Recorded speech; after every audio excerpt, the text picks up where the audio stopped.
va commencer par Jean-Yves qui va vous parler d'écoute. Écoutez-le.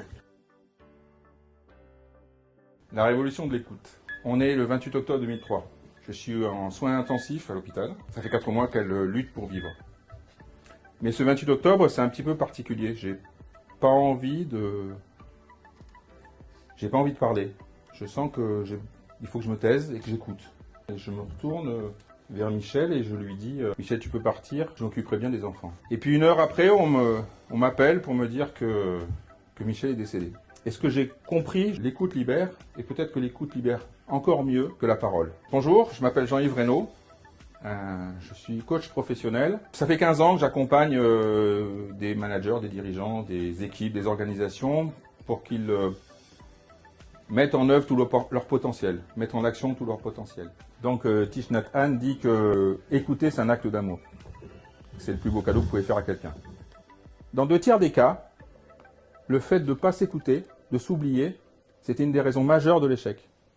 Pourquoi? Parce que ce que j'ai appris, c'est quand on écoute, quand je m'écoute, je me respecte.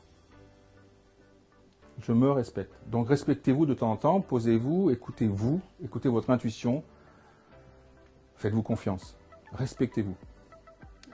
Mais en fait, on peut se poser la question de qu'est-ce qu'en disent les scientifiques. Alors le monsieur derrière moi qui vous tend les bras, c'est Avik Luger. Avik Luger, c'est un scientifique israélien, c'est la personne avec son équipe la plus compétente dans ce qu'est l'écoute.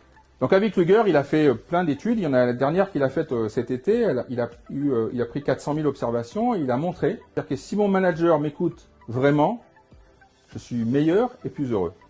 Ils sont allés un petit peu plus loin encore. Ils ont montré que l'écoute silencieuse de mon manager était 7 fois plus puissante qu'un feedback positif.